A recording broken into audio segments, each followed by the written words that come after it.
Hola, antes de nada me presento. Yo me llamo Alicia, soy dietista nutricionista y como veis, lo mío no es el dibujo, pero bueno, no os preocupéis que no voy a hacer mucho. Este diario de aprendizaje se corresponde con la asignatura de Procesos y Contextos Educativos del Máster de Profesorado de la Universidad de Granada, la especialidad de Procesos Sanitarios. ¿Qué vamos a ver en el vídeo? Pues bueno, un poco la estructura de las clases que hemos hecho y sobre todo qué he aprendido de ellas, las cosas más importantes.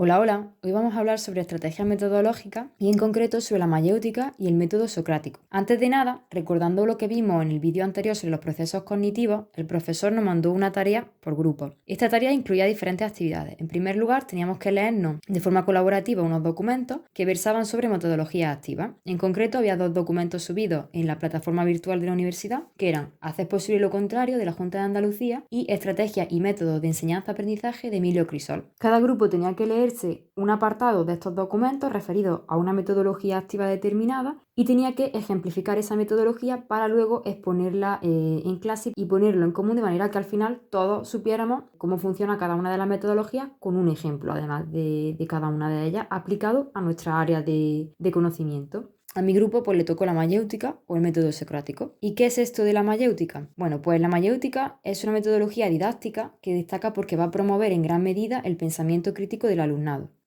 Se atribuye a Sócrates y en concreto mayéutica viene del griego y significa dar luz. Los objetivos de esta metodología son 2. En primer lugar es generar conocimiento a partir de interrogantes, es decir, que el alumnado logre el conocimiento a partir de su propia reflexión y razonamiento, lo que va a promover en gran medida el pensamiento crítico, que sería el segundo objetivo de esta metodología.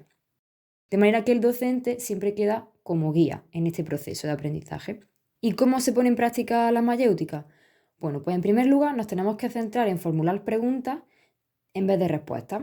Empezamos con un interrogante inicial que tiene que ser sencillo y motivante porque si no el alumnado no nos responde, tiene que ser algo que fácilmente incite a hablar y que puede estar relacionado o no aparentemente con el tema que nosotros vayamos a tratar o el concepto que queramos explicar. De manera que partiendo de ese interrogante inicial tenemos que centrarnos después en generar debate en las respuestas y en generar nuevos interrogantes. De manera que el alumnado se vaya aproximando poco a poco a la comprensión de este concepto mediante la reflexión y el razonamiento. ¿Qué tipo de interrogantes podemos hacer? Pues hay muchísimos tipos.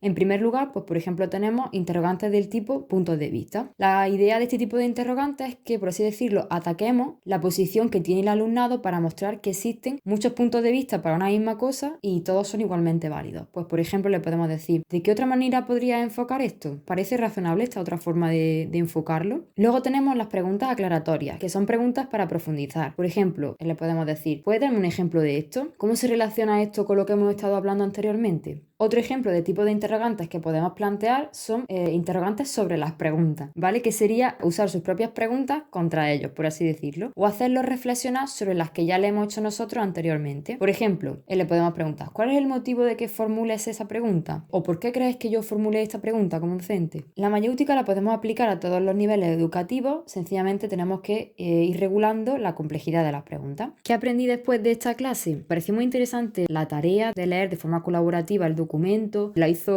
más o menos porque al fin y al cabo eran documentos que eran largos y además pues fue muy participativo y muy enriquecedor porque cada grupo comentó un ejemplo para poner en práctica estas diferentes metodologías activas y además aplicadas a nuestra área, por lo que me pareció muy útil.